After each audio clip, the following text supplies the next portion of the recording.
जय गुरु जी, शुक्राना गुरु जी। ओम नमः शिवाय। शिव जी सदा सहाय। ओम नमः शिवाय। गुरु जी सदा सहाय। संगत जी, गुरु जी का अनंत अनंतम शुक्राना, लख लख बार शुक्राना, अर्चित शुक्राना, सात शुक्राना। संगत जी, गुरु जी कहते हैं कि पाठ को एंड तक जरूर सुनो और हर पाठ में तुम्हारे लिए एक ब्लेसिंग्स है। संगत जी, उससे पहले गुरु जी के प्यारे प्यारे दर्शन करो। संगत जी, जितने प्यारे दर्शन होते हैं ना उतना ही प्यारा पाठ होता है। संगत जी, हर पाठ में हमारे लिए एक ब्लेसिंग्स होती है। बस हमें पहचाननी है कि वो ब्लेसिंग्स हमारे कहाँ काम आएगी, कहाँ नहीं आएगी, कहाँ हमें वो ब्लेसिंग्स मिलने जा रही है, कहाँ नहीं मिलने जा रही। संगत जी, हमारे मन में बहुत सवाल आते हैं, क्यों ये पाठ मेरे लिए नहीं है, नहीं मेरे लिए ऐसा नहीं हो रहा। मैं संगत जी, अगर गुरु जी की नोटिफिकेशन या आपके सामने पाठ या सत्संग आया ना तो उसे ज़रूर सुने। उसमें आपके लिए ही ब्लेसिंग्स है और वो गुरु जी ने आपके लिए ही भेजा है। हर पाठ में, जैसा कि मैं बताता हूँ, हर पाठ में एक ऐसी ब्लेसिंग छुपी होती है जिसका हमें कल्पना भी नहीं होती कि इसमें ऐसी ब्लेसिंग मिलकर हमारा कल्याण हो रहा है। संगत जी, कल्याण गुरु जी बहुत बहुत नए नए तरीक़ों से करते हैं। गुरु जी का कल्याण करने का तरीका कोई नहीं समझ सका, ना कोई समझेगा। जैसा कि मैंने बताया था कि नेगेटिव टाइटल आते हैं, आपको पीड़ा होती है, आपको डिप्रेशन होता है, आपको कष्ट होता है। समझो संगत जी, वो 10% कष्ट काट दिया, अगर सच्चाई में अगर वो हो जाए तो वो 100% कितना भारी होगा। सिर्फ 10% में आपको इतनी चिंता, इतना वो हो गया, किसी की तबीयत खराब हो जाती है। संगत जी, वो 10% में गुरु जी ने काट दिया। ये हमारे गुरु जी का कष्ट काटने का तरीका। तो संगत जी, पाठ को एंड तक जरूर सुने, मंत्र जाप करें, अमृत वेला करें। संगत जी, अमृत वेले में जपजी साहिब का पाठ करें, शिव पुराण का पाठ सुने। संगत जी, शिव पुराण बहुत ब्लेस है, बहुत ब्लेसिंग से भरी हुई है। जिसने शिव पुराण सुन ली ना उसको वो तो तारमतार हो जाता है। तो आइए पाठ को शुरू करते हैं गुरु मंत्र जाप के साथ। ओम नमः शिवाय। शिव जी सदा सहाय। ओम नमः शिवाय। गुरु जी सदा सहाय। जय गुरु जी। जय गुरु जी। शिव के सुरेश्वर अवतार की कथा, अपमन्यु की तपस्या और उन्हें उत्तम वर की प्राप्ति। नंदीश्वर कहते हैं, संत कुमार जी, अब मैं परमात्मा शिव के सुरेश्वर अवतार का वर्णन करूंगा, जिन्होंने धौम्य के बड़े भाई अपमन्यु का हित साधन किया था। अपमन्यु व्याघ्रपाद मुनि के पुत्र थे। उन्होंने पूर्व जन्म में ही सिद्धि प्राप्त कर ली थी और वर्तमान जन्म में मुनि कुमार के रूप में प्रकट हुए थे। वे शैशवा अवस्था से ही माता के साथ मामा के घर में रहते थे और देववश दरिद्र थे। एक दिन उन्हें बहुत कम दूध पीने को मिला, इसलिए उनकी माता से बार बार दूध मांगने लगे। उनकी तपस्विनी माता ने घर के भीतर जाकर एक उपाय किया। उस व्यक्ति से लाए हुए कुछ बीजों को सील पर पीसा और उन्हें पानी में घोलकर कृत्रिम दूध बना दिया। अब फिर अपने बेटे को पुचकार कर उसे पीने को दिया। माँ के दिए हुए उस नकली दूध को पीकर बालक अपमन्यु बोले, यह तो दूध नहीं है। इतना कहकर वे फिर रोने लगे। बेटे का रोना धोना सुनकर माँ को बड़ा दुख हुआ। अपने हाथ से अपमन्यु की दोनों आंखें पोंछकर उनकी लक्ष्मी जैसी माता ने कहा कि बेटा, हम लोग सदा वन में निवास करते हैं, हमें यहाँ दूध कहाँ से मिल सकता है। भगवान शिव की कृपा के बिना किसी को दूध नहीं मिलता। वर्ष पूर्व जन्म में भगवान शिव के लिए जो कुछ किया गया है, वर्तमान जन्म में वही मिलता है। माता की यह बात सुनकर अपमन्यु ने भगवान शिव की आराधना करने का निश्चय किया। वे तपस्या के लिए हिमालय पर्वत पर गए और वहां वायु पीकर रहने लगे। उन्होंने 8 ईंटों का एक मंदिर बनाया और उसके भीतर मिट्टी के शिवलिंग की स्थापना करके उसमें माता पार्वती सहित शिव का आह्वान किया। तत्पश्चात जंगल के पत्थर पुष्प आदि लेकर भक्तिभाव से पंचाक्षर मंत्र के उच्चारण पूर्वक शाम शिव की पूजा करने लगे। माता पार्वती और शिव का ध्यान करके उनकी पूजा करने के पश्चात वे पंचाक्षर मंत्र का जप किया करते थे। इस तरह दीर्घ काल तक उन्होंने बड़ी भारी तपस्या की। मुनि बालक अपमन्यु की तपस्या से चराचर प्राणियों से त्रिभुवन संतप्त हो उठा। तब देवताओं की प्रार्थना से अपमन्यु के भक्ति भाव की परीक्षा लेने के लिए भगवान शंकर उनके समीप पधारे। उस समय शिव ने देवराज इंद्र का, पार्वती से सची का, नंदीश्वर वृषभ ने ऐरावत हाथी का तथा शिव ने के गणों ने संपूर्ण देवताओं का रूप धारण कर लिया। निकट आने पर सुरेश्वर रूपधारी शिव ने बालक अपमन्यु को वर मांगने के लिए कहा। अपमन्यु ने पहले तो शिव भक्ति मांगी, फिर अपने को इंद्र बताकर जब उन्होंने शिव की निंदा की तब उस बालक ने भगवान शिव के अतिरिक्त दूसरे किसी से कुछ भी लेना अस्वीकार कर दिया।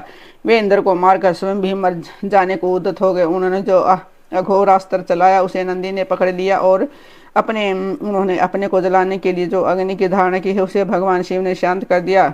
फिर वे सब के सब अपने यथार्थ स्वरूप में प्रकट हो गए। शिव ने अपमन्यु को अपना पुत्र माना। उनका मस्तक सूंघकर कहा, वत्स, मैं तुम्हारा पिता और ये पार्वती देवी तुम्हारी माता है। तुम्हें आज से सनातन कुमार तो प्राप्त होगा। मैं तुम्हारे लिए दूध, दही और मधु के शस्त्र और समुद्र देता हूँ। भक्ष्य भोज्य आदि पदार्थों के भी समुद्र तुम्हारे लिए सुलभ होंगे। मैं तुम्हें अमरता तथा अपने गणों का आधिपत्य प्रदान करता हूँ। ऐसा कहकर शंभु ने अपमन्यु को बहुत से दिव्य वर दिए।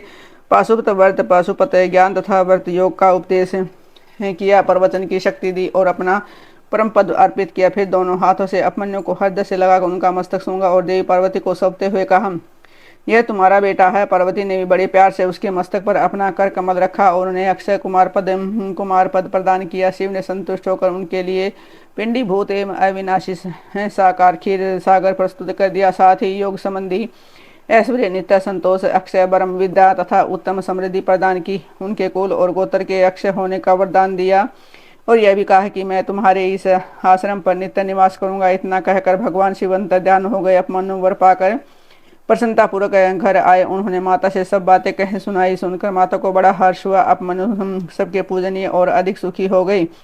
तात इस प्रकार मैंने तुमसे परमेश्वर शिव के सुरेश्वर अवतार का वर्णन किया है। यह अवतार सत्पुरुषों को सदा ही सुख देने वाला है। सुरेश्वर अवतार की यह कथा पाप को दूर करने वाले तथा संपूर्ण मनोवांछित फलों को देने वाली है। जो इसे भक्ति पूर्वक सुनता है सुनाता है वह संपूर्ण सुखों को भोगकर अंत में भगवान शिव को प्राप्त होता है।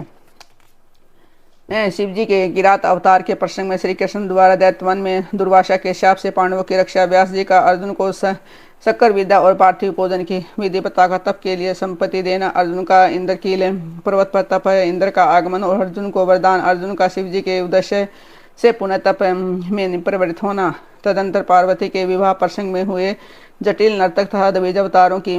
फिर अश्वस्थामा अवतार की बात कहकर नंदीश्वर जी आगे कहते हैं कि बुद्धिमान संत कुमार जी, अब तो मैं पिनाकधारी भगवान शिव के किरात नामक अवतार का वर्णन करो। उस अवतार में उन्होंने मूक नामक दैत्य का वध और प्रसन्न होकर अर्जुन को वर प्रदान किया था। जब सुयोधन ने महाबली पांडवों को जीत लिया तब वे सती साध्वी द्रौपदी के साथ दैत्यवन में चले आए। वहीं से वे पांडव सूर्य द्वारा दी हुई बटलोई का आश्रय लेकर सुखपूर्वक अपना समय बिताने लगे। वे प्रभु उसी समय सुयोधन ने आदरपूर्वक मुनिवर दुर्वासा को छल करने के प्रयोजन से पांडवों के निकट जाने के लिए प्रेरित किया। तब महर्षि दुर्वासा अपने 10,000 शिष्यों के साथ आनंदपूर्वक वहां गए और पांडवों से मनोनुकूल भोजन की याचना की। तब उन सभी पांडवों ने उनकी प्रार्थना स्वीकार करके दुर्वासा आदि तपस्वी मुनियों को स्नान करने के लिए भेजा। मुनीश्वर इधर अनाभाव के कारण वे सभी पांडव बड़े संकट में पड़ गए और मन ही मन प्राण त्याग देने का विचार करने लगे। तब द्रौपदी ने श्री कृष्ण का स्मरण किया। वे तत्काल ही वहां आ पहुंचे और शाक का भोग लगाकर उन सभी तपस्वियों को तृप्त कर दिया। फिर तो महर्षि दुर्वासा अपने शिष्यों को तृप्त हुआ जानकर वहां से चलते बने। इस प्रकार श्री कृष्ण की कृपा से उस समय पांडव संकट से मुक्त हुए। तदंतर भगवान श्री कृष्ण ने पांडवों को शिव जी की आराधना करने की सम्मति दी। फिर व्यास जी ने भी आकर उन्हें शंकर के समाराधन का आदेश देते हुए कहा, शिव जी संपूर्ण दुखों का विनाश करने वाले हैं। वे भक्ति करने से थोड़े ही समय में प्रसन्न हो जाते हैं, इसलिए सभी लोगों को शंकर जी की सेवा करनी चाहिए। वे महेश्वर प्रसन्न होने पर भक्तों की सारी अभिलाषाएं पूर्ण कर देते हैं, यहाँ तक कि वे इस लोक में सारा भोग और परलोक में मोक्ष तक दे डालते हैं। यह बिल्कुल निश्चित बात है। इसलिए भुक्ति मुक्ति रूपी फल की कामना करने वाले मनुष्य को सदा शंभु की सेवा करनी चाहिए, क्योंकि भगवान शंकर साक्षात परम पुरुष दुष्टों के संहारक सत्पुरुषों के आश्रय स्वरूप हैं। अब अर्जुन पहले दृढ़तापूर्वक शक्कर विद्या का जाप करें, तब इंद्र पहले परीक्षा लेंगे, पीछे संतुष्ट हो जाएंगे। प्रसन्न होने पर वे सर्वदा विघ्नों का नाश करते रहेंगे और फिर शिव जी का श्रेष्ठ मंत्र प्रदान करेंगे। नंदीश्वर जी कहते हैं कि मुने इतना कहकर व्यास जी अर्जुन को बुलाकर उन्हें शक्कर विद्या का उपदेश देते हुए उद्यत हुए। तब दक्षिण बुद्धि अर्जुन ने स्नान करके पूर्व मुख बैठकर उस विद्या को ग्रहण कर लिया। फिर उदार बुद्धि मुनिवर व्यास जी ने अर्जुन को पार्थिव लिंग के पूजन का विधान बतलाकर उनसे कहा। व्यास जी बोले, पार्थ, अब तुम यहाँ से परम रमणीय इंद्रकील पर्वत पर जाओ और वहाँ जाह्नवी के तट पर बैठकर समय रूप से तपस्या करो। यह विद्या आदर्श रूप से तुम्हारा सदा हित करती रहेगी। अर्जुन को ऐसा आशीर्वाद देकर व्यास जी पांडवों से कहने लगे कि नरप श्रेष्ठो, तुम सब लोग धर्म पर दृढ़ बने रहो, इससे तुम्हें सर्वथा श्रेष्ठ सिद्धि प्राप्त होगी। इसमें अन्यथा विचार करने की आवश्यकता नहीं है। नंदीश्वर कहते हैं कि मुनि इस प्रकार मुनीश्वर व्यास उन पांडवों को आशीर्वाद दे तथा शिव जी के चरण कमलों का स्मरण करके तुरंत ही अंतर ध्यान हो गए। उधर शिव मंत्र के धारण करने से अर्जुन में भी अनुपम तेज व्याप्त होगा। वे उस समय उद्दीप्त हो उठे। अर्जुन को देखकर सभी पांडवों को निश्चय हो गया कि अवश्य ही हमारी विजय होगी, क्योंकि अर्जुन में भी पुल तेज उत्पन्न हो गया है। तब उन्होंने अर्जुन से कहा, व्यास जी के कथन से ऐसा प्रतीत होता है कि इस कार्य को केवल तुम ही कर सकते हो, दूसरों के द्वारा कभी भी सिद्ध नहीं हो सकता। अतः जाओ और हम लोगों का जीवन सफल बनाओ। तब अर्जुन ने चारों भाइयों तथा द्रौपदी से अनुमति मांगी। उन लोगों को अर्जुन के बिच्छों का दुख तो हुआ, पर कार्य की महत्ता देखकर सभी ने अनुमति दे दी। फिर तो अर्जुन मन ही मन प्रसन्न होते हुए उस उत्तम पर्वत को चले गए। वहाँ पहुंचकर वे गंगा जी के समीप एक मनोरम स्थान पर, जो स्वर्ग से भी उत्तम और अशोक वन से सुशोभित ठहर गए। वहाँ उन्होंने स्नान करके गुरुवर को नमस्कार किया और ऐसा उपदेश मिला कि उसी के अनुसार स्वयं ही अपना वेश बनाया। फिर पहले मन ही मन इंद्रियों का उपकर्ष करके वे आसन लगाकर बैठ गए। तत्पश्चात समसूत्र वाले सुंदर पार्थिव का निर्माण करके उनके आगे अनुपम तेज और राशि शंकर का ध्यान करने लगे। वे तीनों समय स्नान करके अनेक प्रकार से बारंबार शिव जी की पूजा करते हुए उपासना में तत्पर हो गए। तब अर्जुन के सिरोभाग से तेज की ज्वाला निकलने लगी। उसे देखकर इंद्र के गुप्तचर भयभीत हो गए और वे सोचने लगे कि यह यहाँ कब आ गया। पुनः उन्होंने ऐसा विचार किया कि यह घटना इंद्र को बतला देनी चाहिए। ऐसा सोचकर वे तत्काल ही इंद्र के समीप गए। गुप्तचरों ने कहा कि देवेश वन में एक पुरुष तप कर रहा है, परंतु हमें पता नहीं वह देवता है, ऋषि है, सूर्य है अथवा अग्नि। उसी के तेज से संतृप्त होकर हम आपके सैनिक आए हैं। हमने उसका चरित्र भी आपसे निवेदित कर दिया है। अब आप जैसा उचित समझे वैसा करें। नंदीश्वर जी कहते हैं कि मुनि उन गुप्तचरों के कहने पर इंद्र को अपने पुत्र अर्जुन का सारा मनोर्थ ज्ञात हो गया। तब वे पर्वत रक्षकों को विदा करके स्वयं वहाँ जाने का विचार करने लगे। विप्र इंद्र अर्जुन की परीक्षा करने के लिए वृद्ध ब्रह्मचारी ब्राह्मण का वेश बनाकर वहाँ पहुँचे। उस समय उन्हें आया हुआ देखकर पांडुपुत्र अर्जुन ने उनकी पूजा की और फिर उनकी स्तुति करके आगे खड़े हो पूछने लगे, ब्राह्मण बताइए इस समय कहाँ से आपका शुभ आगमन हुआ है। इस पर ब्राह्मण वेशधारी इंद्र ने अर्जुन को ऐसे वचन कहे जिससे वह तब से डिग जाए। पर जब अर्जुन को दृढ़ निश्चय देखा तब अपने स्वरूप में प्रकट होकर इंद्र ने अर्जुन को भगवान शंकर का मंत्र बताया और उसका जप करने की आज्ञा दी। तदंतर अपने अनुचरों को सावधानी के साथ अर्जुन की रक्षा करने का आदेश देकर वे अर्जुन से बोले, भद्र तुम्हें कभी भी प्रमाद पूर्वक राजा नहीं करना चाहिए। परम तप यह विद्या तुम्हारे लिए श्रेष्ठ करी होगी। साधक को सर्वथा धैर्य धारण कर किए रहना चाहिए। रक्षक तो भगवान शिव है के हैं ही, वे संपत्तियां और फल दोनों समान रूप से देंगे, इसमें तनिक भी संशय नहीं है। नंदीश्वर जी कहते हैं कि मुने इस प्रकार अर्जुन को वरदान देकर देवराजेंद्र शिव जी के चरण कमलों का समन करते हुए अपने मन भवन को लौट गए।